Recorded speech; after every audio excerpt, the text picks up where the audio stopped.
Hoje a minha convidada da Sessão TV Atende é a médica reumatologista Daniela Vieira. Daniela, seja muito bem-vinda à Sessão TV Atende. Obrigada, João. Daniela, hoje vamos falar sobre lúpus. A gente vê muitas pessoas, às vezes comentam, mas as pessoas têm muitas dúvidas sobre essa doença. Sim. Bom, então vamos lá. O que é lúpus, né? Lúpus é uma doença autoimune, ela é crônica. Uma coisa importante, ela não é contagiosa. Infelizmente, tem muitas pessoas que têm essa ideia errada. Até um preconceito, Até né? um preconceito, mas não, lúpus não é uma doença contagiosa, isso é importante.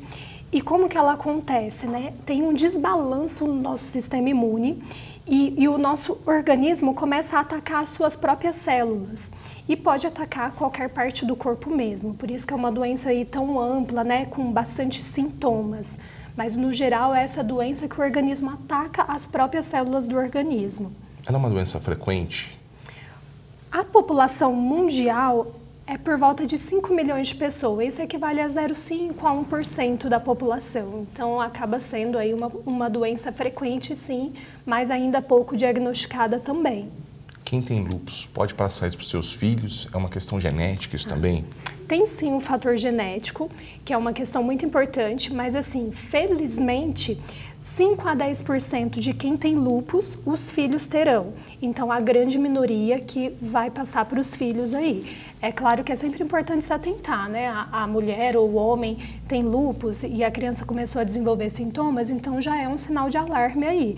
Mas lembrar que é a minoria, só 5 a 10% que pode desenvolver. O maior fator de risco é mulher? A mulher, por também questão hormonal, né, assim como a osteoporose que nós já comentamos, é mais frequente sim nas mulheres, 90% ocorre em mulheres, então a proporção é mais ou menos 10 mulheres para cada um homem, mas também pode acontecer em homens, porém é mais rara. E também é interessante, pode acontecer tanto em homens como em mulheres, e a gente costuma falar que doença reumatológica, reumatismo é coisa de idoso. Mas não, no caso do lúpus, é mais comum de 20 a 30 anos e pode acontecer até em crianças, tá? Então, quando a gente fala em reumatismo, não é uma doença só de idoso aí, que é muito, o pessoal costuma falar muito tem isso, esse né? hábito. Mas não, é mais comum de 20 a 30 anos. Quais seriam os sintomas? Sintomas de lúpus, a gente fala que pode pegar qualquer parte do corpo mesmo. Então, é importante a gente entender que tem dois tipos de lúpus. O lúpus cutâneo, que é quando só tem acometimento da pele, e o lúpus eritematoso sistêmico. Quando a gente fala no lúpus eritematoso sistêmico, ele pode acometer qualquer parte. Então, pode ter sintomas gerais, como aquela febre que não acha a causa, fadiga, indisposição, queda de cabelo, principalmente aquela queda de cabelo que deixa falhas, que deixa o cabelo bem fininho, feridas na boca. Lesões de pele, pode ter várias lesões de pele. Uma das mais comuns é o que a gente chama de asa de borboleta, que desenha como se fosse uma asa de borboleta aqui no rosto quando é exposto ao sol. Outra manifestação é falta de ar e dor no peito. Isso acontece quando o sistema ataca a membrana que envolve o coração e o pulmão. Outra manifestação que é grave é quando tem nefrite, que é o acometimento dos rins. Uma coisa importante é que a nefrite não dói, então o paciente não vai sentir dor ao urinar, dor na região lombar. O sintoma da nefrite ele vai perceber como aumento na quantidade de espuma da urina. Então o paciente foi lá, fez xixi, olhou no vaso, viu que tem mais espuma que o normal. E também pode ter sintomas assim hematológicos, então aquela anemia que não sabe a causa, o paciente jovem com anemia não é de se esperar. Então, a gente tem que investigar células de defesa baixa, plaquetas baixas e tem manifestações mais graves, quando pega o sistema nervoso central, que pode ter crise convulsiva também. Então, é uma doença que pode realmente pegar qualquer parte do corpo. E como você faz o diagnóstico? A pessoa chega com essas queixas, já é um fator de alerta? Isso. Então, assim, para o diagnóstico é importante a parte clínica. Um exame que a gente fala que é obrigatório para o diagnóstico é um exame que se chama FAM. Esse FAM a gente fala que ele é critério de entrada, é obrigado ele ser positivo para o paciente ter lúpus. Mas além do FAM, a gente tem outros anticorpos específicos e os sintomas. O FAM, é importante uma observação que assim, ele é obrigatório para o diagnóstico de lúpus, mas 30% da população tem ele positivo e não tem a doença. O Porque é muito comum, às vezes, os pacientes chegarem assim, desesperados, falando que tem lúpus e, na verdade, só tem esse exame positivo. Então, pacientes que têm alteração na tireoide, infecção, gravidez, ou até uma população saudável, 30% tem esse exame falso positivo, ou seja, tem ele positivo, mas não tem a doença, certo? Tem que se preocupar quando acontece esse exame? Na verdade, assim, para a gente pedir esse exame tem que ter uma indicação, né? Então, primeiro precisa de uma avaliação clínica. Você suspeitou de uma doença autoimune, aí que a gente vai pedir o FAM. Não dá para sair fazendo ele sem motivo, senão mais vai causar preocupação, desespero do que ajudar. Mas diante de um exame positivo, é importante procurar atendimento para ver, assim, se tem algum sintoma que é típico, se há necessidade de investigação complementar com os outros anticorpos, ou se não, é só aquele exame positivo e vida normal. No caso do lúpus, como que é feito o tratamento? Bom, o tratamento também divide em não medicamentoso e medicamentoso.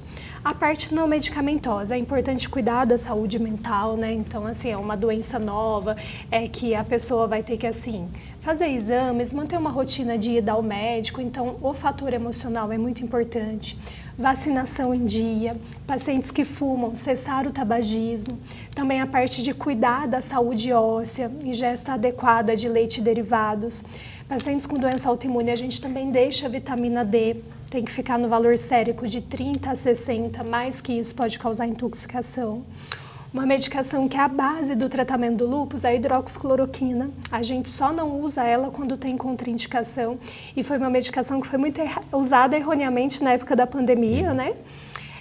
Então tem essas medidas, a outra coisa não medicamentosa, fotoproteção. Pacientes que têm lúpus, a pele é muito sensível, então às vezes até a luz branca dentro de casa pode ativar a doença. Então um protetor solar a cada 3 horas também é muito importante. E depois a gente vai para os tratamentos específicos. A parte medicamentosa vai depender do sintoma que o paciente tem.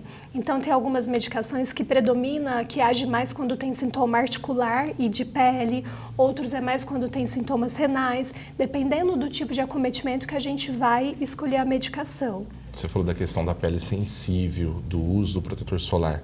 Tem que evitar sol? O paciente até pode sim tomar sol, mas aqueles cuidados de fotoproteção, passar o protetor solar, vai na praia, evitar os períodos de sol pior, né? Então preferir antes das 10 da manhã e depois das 4 da tarde, usar chapéu, camisa com fotoproteção. Então pode sim ter uma exposição, mas sempre com esses cuidados. A gente pode falar que o lúpus é uma doença grave ou não?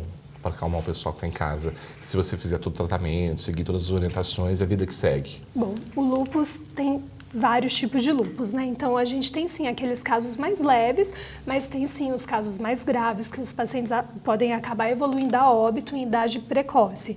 Mas para a gente ver a questão do prognóstico, como que vai ser essa evolução, tem muitas variáveis. Então depende assim da idade de início da doença, quais são os sintomas, se são sintomas assim mais leves ou se tem acometimentos mais graves. Depende de alguns parâmetros laboratoriais, se o paciente faz o segmento também. Então, tudo isso influencia aí na questão da gravidade. E é importante sempre estar atento a qualquer mudança do corpo, né? Sempre procurar um profissional, né? Com certeza. E assim, hoje em dia, por mais que é uma doença que pode pegar qualquer parte do corpo, a gente sabe que se o paciente faz o tratamento adequado, 90% tem remissão. Ou seja, a gente ainda não tem cura para o lúpus, mas o paciente consegue ter uma vida normal, com a doença, digamos que dormindo. 90% consegue essa remissão. Mas é importante a questão do diagnóstico precoce, do tratamento adequado e adesão, né? O paciente entender a sua doença e participar desse processo de tratamento faz toda a diferença. Com certeza. Daniela, eu queria muito agradecer a sua participação aqui hoje. Espero recebê-la aqui em outras oportunidades para falar sobre outros assuntos tão importantes para a comunidade, para quem está em casa. Eu que agradeço. Conversamos hoje na Estação TV Atende com a médica Daniela Vieira.